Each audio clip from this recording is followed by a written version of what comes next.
And now, should minors who commit murder be sentenced to life without parole? This is a crucial question that the Supreme Court is going to be deciding tomorrow because they're considering two cases in which 14-year-old boys were convicted and sentenced to life behind bars.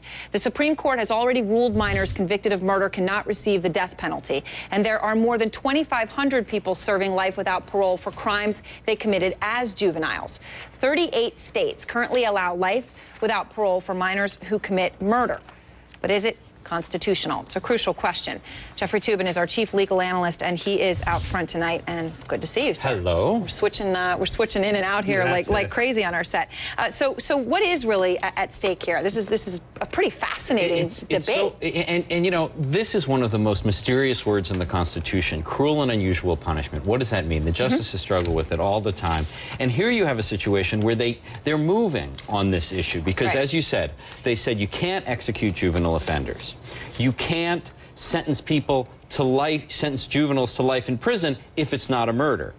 Tomorrow, the question is, what if it is a murder? Can you sentence a 13 or 14-year-old to spend the next 70 years life without parole in prison? Hard question. It's a hard question. I know that it was Justice Kennedy who had said, well, you don't want to sentence them to death because, well, maybe their minds, their brains, their morals are not fully developed. Absolutely. And if you're going to say that you can't sentence to death for those reasons, then is it consistent to say you also can't do a life? Quite possibly. I mean, we are the only country that sentences teenagers to life without parole. We're the only country that does that. Justice Kennedy, one of the reasons he said we can't execute juvenile offenders was that the only countries who do that were countries that we were appalled by, like Congo and Iran. We don't want to be in that company. We are alone on life without parole for teenagers. And you know, you look at the facts of this case. One of these cases, the 14-year-old, he didn't even fire the gun. He was just an accomplice.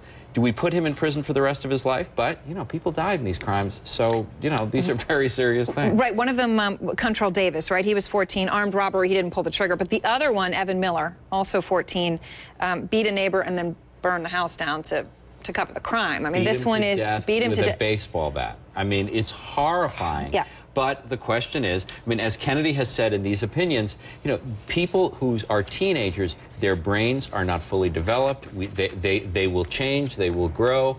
Is this something that we can judge them for the rest of their lives? Obviously, no one's proposing getting rid of, you know, saying, let's just release these people with a, you know, better to improve your behavior. We're talking about how many years, but maybe not life. That's what it's going to be tomorrow. All right. Well, I can't wait to talk to you about this tomorrow because it's just it's amazing. Really fascinating. All right. Thanks to Jeff Toobin, and please let us know on Twitter what you think about that issue.